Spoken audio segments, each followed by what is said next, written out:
What's up mga ka-Blacksprout? So ngayon maglalaro tayo ng Blacksprout. Pero, ano tayo ngayon? Loot pa lang tayo. Guys, wait lang. 5,000. Ay, wag na. Bawal. Ayan, bukas lang 5,000 sa next upload ko. Pero guys, kasi yung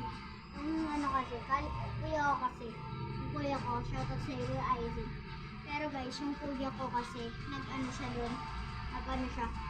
Di ba binigyan niya ako ng account, nag-trade kami, in-scam niya ako, binawi niya ako. Kala niya lagi ako nasa live, pero ngayon, pag tumawag, yun naman siya kasi, ganun lang naman yung technique.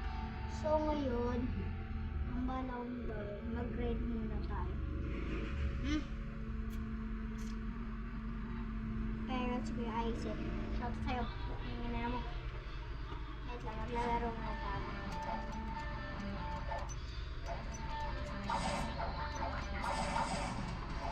Ito guys, ate ko bumubulong-bulong lang dyan sa gilid. Pinapakyo kayo ng pa-vlog.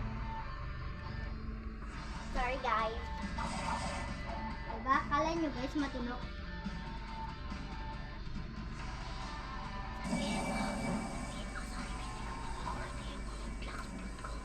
Sorry guys, hindi ko kasi mapakita yung Blacksprout ko. Dali ko kasi hindi mo nilagay dito.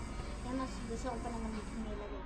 Yung daddy ko naman, busy siya kasi hindi siya pala, pa lang siya sa labas. Hinintay niya si mama, syempre, banda niya yung magkano sila dun.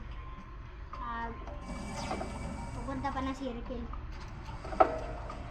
Hindi, joke lang, di sila pupunta ng circle, gagawin nila, lang sila dun. Si daddy papatikin niya yung bago niya yung tinala. Daddy ko pa naman, chef pa naman. Ito naman. Chef, hindi lang chef trabaho niya guys. Chef, tapos may hub, coach, tapos may mga connection sa mga namin. Parang gusto niya ba, laging vlog namin, 1 hour to 2 hours.